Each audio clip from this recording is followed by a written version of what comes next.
श्री कृष्ण की नीतियां प्रोग्रेसिव हैं, जानिए 10 बातें। भगवान श्री कृष्ण ने धर्म, दर्शन, राजनीति, युद्ध, कर्म, जीवन, सत्य, न्याय, देश, परिवार और समाज आदि कई विषयों पर अपने विचार को महाभारत और इससे इत्र प्रस्तुत किया है। श्री कृष्ण पूर्णावतार थे और उन्होंने जो कहा वह आज भी प्रासंगिक है।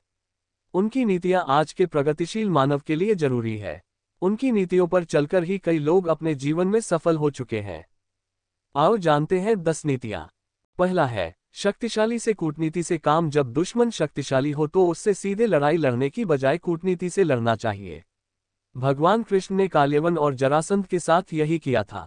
उन्होंने काल्यवन को मुच्चुकुंद के हाथों मरवा दिया था, तो जरासंध को भीम के हाथों। ये दोनों ही योद्धा सबसे शक्तिशाली थे, लेकिन कृष्ण ने इन्हें युद्ध के पूर्व ही निपटा दिया था। दरअसल सीधे रास्ते से सब पाना आसान नहीं होता, खासतौर पर तब जब आपको विरोधियों का पलड़ा भारी हो। ऐसे में कूटनीति का रास्ता अपनाएं।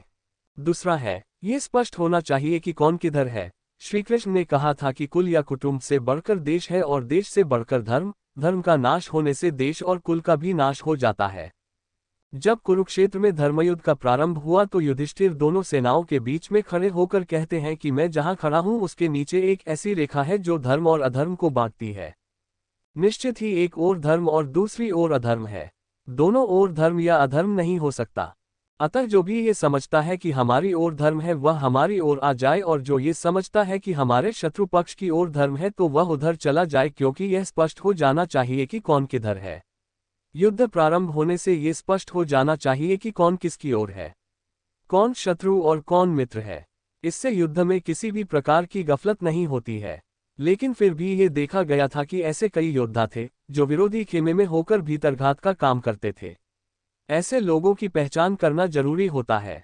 तीसरा हुई, संख्या नहीं साहस और सही समय की जरूरी। युद्ध या कोई भी कार्य संख्या बल महत्व नहीं रखता, बल्कि साहस, नीति और सही समय पर सही अस्त्र एवं व्यक्ति का उपयोग करना ही महत्वपूर्ण कार्य होता है।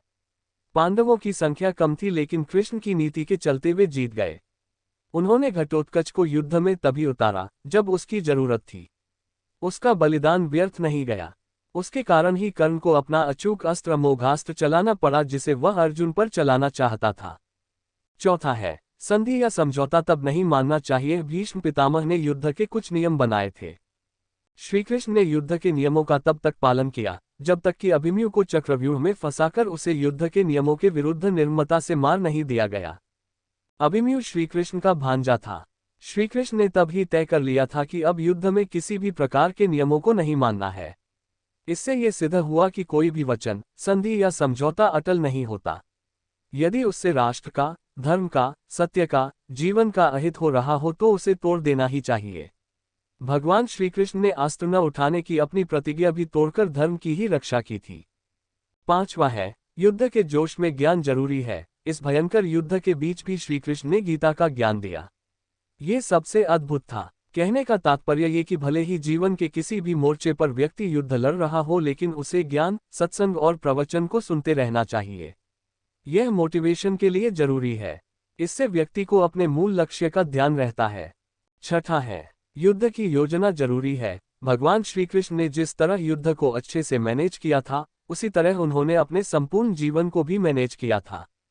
उन्होंने हर एक प्लान मैनेज किया था। ये संभव हुआ अनुशासन में जीने, व्यर्थ चिंता न करने, योजना बनाने और भविष्य की बजाय वर्तमान पर ध्यान केंद्रित करने से। मतलब ये कि यदि आपके पास 5, 10 या 15 साल का कोई प्लान नहीं है तो आपकी सफलता की गारंटी नहीं हो सकती। युद्ध में मृत सैनिकों का दाह संस्कार, घायलों का इलाज, लाखों सैनिकों की भोजन व्यवस्था और सभी सैनिकों के हथियारों की आपूर्ति का इंतजाम बड़ी ही कुशलता से किया गया था।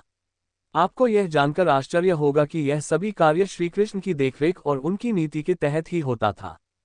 सातवां है, अधर्मी को मारते वक्त सोचना नहीं। जब आपको दुश्मन को मारने का मौका मिल रहा है तो उसे तुरंत ही मार दो। यदि वह बच गया तो निश्चित ही आपके लिए सिरदर्द बन जाएगा, या हो सकता है कि वह आपकी हार का कारण भी बन जाए। अतः कोई भी दुश्मन किसी भी हालत में बचकर न जाने पाए। कृष्ण ने द्रोण और कर्ण के साथ यही किया था। आठवां है, प्रत्येक सैनिक को राजा समझे। जो राजा या सेनापति अपने एक एक सैनिक को भी राजा समझकर उसकी जान की रक्षा करता है, जीत उसकी सुनिश्चित होती है। एक एक सैनिक की जिंदगी अमूल्य है। अर्जुन सहित पांचों पांडवों ने अपने साथ लड़ रहे सभी योद्धाओं को समय समय पर बचाया है।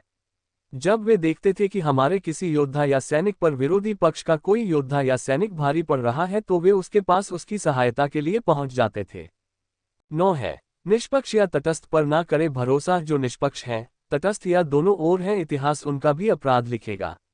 दरअसल वह व्यक्ति ही सही है जो धर्म, सत्य और न्याय के साथ है। निष्पक्ष, तटस्थ या जो दोनों ओर है उस पर भरोसा नहीं किया जा सकता। 10वां है, भय को जीतना जरूरी। कृष्ण सिखाते हैं कि संकट के समय या सफलता न मिलने पर साहस नहीं खोना चाहिए। इसकी बजाय असफलता या हार के कारणों को जानकर आगे बढ़ना चाहिए। समस्याओं का सामना करें।